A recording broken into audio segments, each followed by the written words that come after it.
Hello বন্ধুরা, সবাই কেমন আছে? আশা করছি সবাই ভালো আছেন, আমিও ভালো আছি।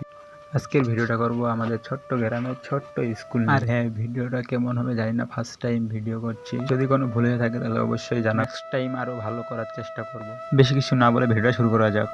সকালবেলা ঘুম থেকে উঠে চলে এলাম